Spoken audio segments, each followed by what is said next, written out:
Assalamualaikum warahmatullahi wabarakatuh. Perkenalkan, nama saya Rika Yunus, NIM A1C220005. Saya merupakan mahasiswa dari Universitas Mega Reski Makassar. Di sini saya akan menjelaskan tentang satuan acara penyuluhan. Topik yang saya ambil dari satuan acara penyuluhan ini adalah batuk pilek. Metode yang saya lakukan adalah metode. Untuk tujuan umum, di acara penyuluhan ini diharapkan warga mampu memahami tentang batuk pilek dengan tepat. Tujuan khususnya yang pertama menyebutkan tentang pengertian batuk pilek, dua menyebutkan tentang penyebab batuk pilek, tiga menyebutkan tentang gejala batuk pilek, empat menyebutkan tentang pengobatan batuk pilek, lima menyebutkan beberapa tips meredakan batuk pilek pada anak, enam menyebutkan tentang kapan harus pergi ke dokter, 7 menyebutkan etika saat batuk. Assalamualaikum warahmatullahi wabarakatuh. Perkenalkan, nama saya Rika Yunus. Saya mahasiswa dari Universitas Mega Reski. Nah, di sini saya akan melakukan penyuluhan tentang batuk pilek.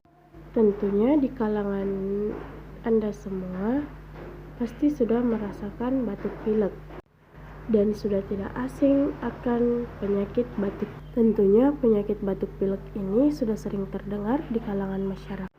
Batuk ini sendiri berasal dari virus atau infeksi saluran pernapasan akut. Penyakit ini sangat umum diderita oleh masyarakat. Penyakit batuk pilek sebagian besar disebabkan oleh virus saluran pernapasan seperti rhinovirus. Untuk tanda gejala batuk pilek biasanya itu ada demam, bersin, badan lemas, sakit tenggorokan, gatal tenggorokan, batuk, hidung tersumbat, mata berair dan merah, suara serak, terasa tidak enak badan, pegal pada otot, nafsu makan. Adapun cara mengobati batuk pilek yang dapat dilakukan untuk menghindari penyakit ini adalah menjaga sistem kekebalan tubuh dengan makan dan tidur dengan cukup. Penyakit ini juga dapat dihindari dengan cara cuci tangan dengan sabun sebelum makan, setelah makan, dan setelah dari kamar mandi. Gunakan tisu untuk melap hidung, hindari berada di dekat penderita. Gunakan masker untuk menghindari penularan.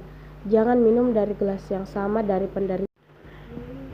Dan perbanyak juga mengonsumsi air putih dan buah-buahan. Mungkin cukup sampai di sini. Terima kasih untuk partisipasinya.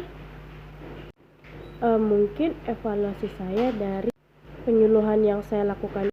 Semoga Bapak dan adik bisa mengaplikasikan apa yang saya sampaikan di kehidupan kalian serta berguna untuk sekian penyuluhan yang saya sampaikan siang ini. Terima kasih. Assalamualaikum warahmatullahi wabarakatuh.